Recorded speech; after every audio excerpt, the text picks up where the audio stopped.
اسرائیل کی ہٹ دھرمی برقرار ہے۔ نیتن یاہو نے پھر جنگ کی دھمکی دے دی ہے۔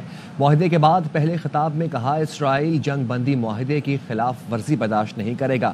حماس نے معاہدے پر عمل نہ کیا تو اسرائیل دوبارہ جنگ کا حق رکھتا ہے۔ دوبارہ جنگ چھڑی تو ہم نئے طریقوں اور بڑی طاقت جب تک یرغمالیوں کی فہرست نہیں ملتی معاہدے پر آگے نہیں بڑھ سکتے۔ نیتن یاہو نے کہا امریکی صدر جو بائیڈن کے ساتھ ساتھ نو منتخب صدر ڈونلڈ ٹرمپ نے بھی دوبارہ لڑنے کا اسرائیل کا حق تسلیم کیا ہے۔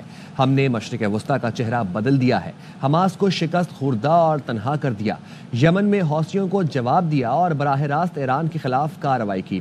حماس کی فوجی اور حکومتی صلاحیتوں کو ختم کرنے کی کوشش جاری رکھیں گے۔ اسی پر بات کریں گے منصور جعفر بین الاقوامی امور کے ماہر ہمارے ساتھ موجود ہے۔ بہت شکریہ منصور صاحب آپ کے وقت کا۔ نیتن یاہو جنگ بندی معاہدے سے پیچھے ہٹ گئے ہیں، کیا ایک بار پھر امن کی راہ میں رکاوٹ بن گئے وہ؟ دیکھیے جی، نیتن یاہو کو میں سمجھتا ہوں ان کی سفارتی، سیاسی اور عسکری موت تو اسی روز ہوگی کہ جب انہوں نے حماس کو ایک فریق تسلیم کر کے بالواسطہ مذاکرات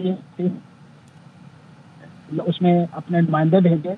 اب جس بڑے پیمانے پہ سیز فائر کا خیر مقدم کیا گیا ہے دنیا بھر میں، اور خاص طور پہ عرب کیپٹلز میں اور اسی طریقے سے مغربی اور یورپی کیپٹلز میں، اور جتنے بڑے پیمانے پہ فلسطینی کے جن کو تہ تیگ کرنے کے لیے اسرائیل نے اپنا تمام جنگی ساز و سامان اور امریکہ کی فراہم کردہ ٹیکنالوجی کو استعمال کیا، اس کے باوجود ان کی جو جوبلیشن ہے وہ اسرائیل سے دیکھی نہیں جاتی۔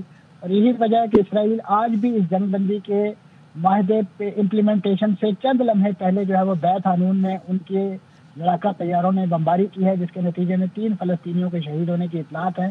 اور اس وقت جو حماس پہ یہ الزام لگایا جا رہا ہے کہ حماس اس معاہدے پر عمل درآمد کے حوالے سے اپنی ذمہ داریاں پوری نہیں کر رہی، تو آپ کے ناظرین کے لیے یہ عرض کرتا چلوں کہ یہ بنیادی طور پہ ایک لاجسٹک ڈیلے ہے۔ اس کی وجہ بھی اسرائیل ہے، کیونکہ حماس نے مطالبہ کیا تھا کہ اسرائیل اس علاقے کے سیٹلائٹ جو ہے وہ ڈی ایکٹیویٹ کرے اور اس علاقے کو نو فلائی زون قرار دے، تاکہ حماس کا جو غیر روایتی اپنا کمیونیکیشن نیٹ ورک ہے اس کو ایکٹیویٹ کر کے وہ ان یرغمالیوں کی فہرست جو ہے وہ اسرائیل کے حوالے کر سکے جنہیں آج رہا کیا جانا ہے۔ لیکن اسرائیل نے جو ان مطالبات کو یا ان ڈیمانڈز کو پورا کرنے سے انکار کیا ہے، جس کی وجہ سے یہ ڈیلے آیا ہے۔ ادروائز حماس نے اپنے طور پہ ان یرغمالیوں کو تمام محفوظ ٹھکانوں پہ پہنچا دیا ہے، اور یہی وجہ ہے کہ اس وقت اسرائیل کو جو اکراس دا پیلسٹائن اس وقت جو فلسطینیوں کی خوشی، جو ان کی سرشاری ہے، وہ اس سے دیکھی نہیں جا رہی، اور وہ چاہ رہا ہے کہ ان خوشی مناتے ہوئے فلسطینیوں پر ایک بار پھر جو ہے وہ آتش و آہن کی بارش کرے۔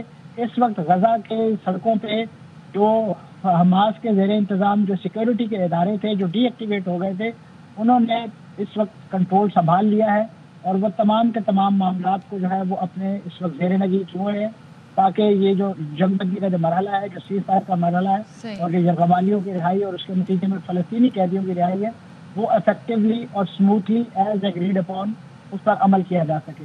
صحیح، بہت شکریہ آپ کا منصور جعفر صاحب، ARY نیوز سے گفتگو کرنے کے لیے۔